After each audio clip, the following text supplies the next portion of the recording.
Hello, and welcome to my last video of January, which is called Foundation of Collaboration and Growth, Repair, Reflection, and Resilience. I am so glad you are joining me today. My name is Amy Weber. I am a child therapist and parent coach, and I am the co founder of Speak, Learn, and Play here in Brooklyn. Our topic today, I think, is something that every parent needs, especially if you are raising a neurodivergent child: repair, reflection, and resilience, also known as the three R's that actually move development forward. Today's message, I hope, is simple and liberating. Growth happens through repair and not through perfection. You don't have to prevent every meltdown, conflict, argument, or "I'm never brushing my teeth again" declaration. It would be impossible to prevent those, but you also don't have to. Your job as a parent is to recover together, not to be flawless or perfect, not to predict every single trigger, not to be a walking sensory regulation robot. It is just to be steady, human, and willing to connect when things wobble. So let's dive in. The first thing I want to talk about is collaboration over power struggles. So picture this for a second. Your child wants to wear swim goggles to school. You want them to wear anything else. Your nervous systems both start gearing up for the 8 a.m. showdown of the century. Power struggles trap both of you. Collaborative problem solving is the escape hatch. Why does collaboration work? Kids feel safer when they have agency. You reduce defensiveness by inviting participation. You become a team together facing a problem, not opponents facing each other. And the brain's problem-solving circuits actually turn on when kids feel connected. So here is a simple collaborative script. Notice and name the problem without judgment. We have a challenge. You want X, and we need Y. Then you want to get curious about their perspective. Tell me what's important about wearing the goggles. Share your perspective calmly. And here's what's important to me. And invite a joint solution. Let's figure out something that works for both of us. So, what does this look like in real life? You want more screen time. I want your brain to still be able to form words.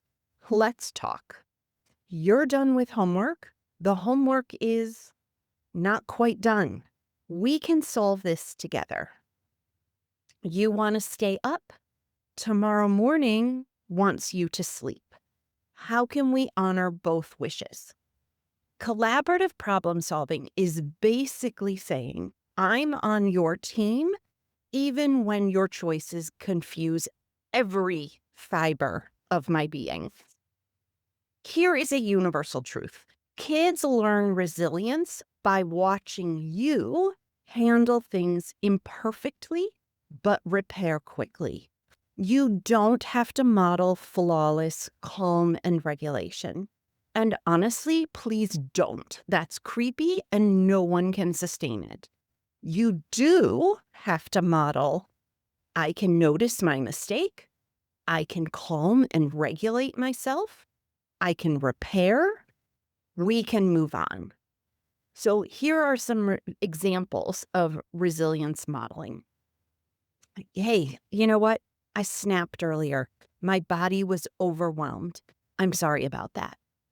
Or I thought that plan would work better. Turns out I was spectacularly wrong. Let's reset. I lost my patience, but I'm here and I love you. Let's try again.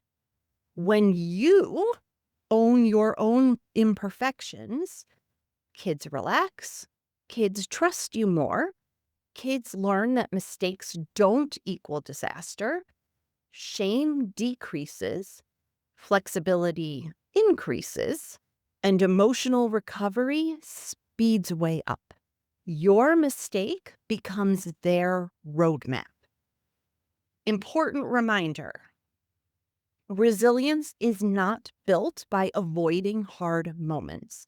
It's built by repairing after hard moments. In other words, you don't need to be a lighthouse. You just need to be a flashlight that stays on most of the time and gets recharged after it dims. So, let's talk about celebrating effort and progress. Neurodivergent kids live in a world that constantly measures performance. How fast, how well, how independently, how neatly, how quietly, how untimely. That's why your home needs to be the place where effort matters way more than the outcome. What happens when we celebrate effort? Kids feel safer trying again. Struggles lose their sting. Mistakes become normal, not shameful. Kids feel seen for who they are, not just what they do. Motivation grows because pressure decreases. Praise that builds resilience looks like, instead of, "You're so smart," try, "You worked so hard on that." Or instead of, "You finished the whole thing," try, "You stuck with it, even when it was annoying." Instead of, "You got it right," try, "You kept going." That is growth. And we always want to celebrate progress, however small.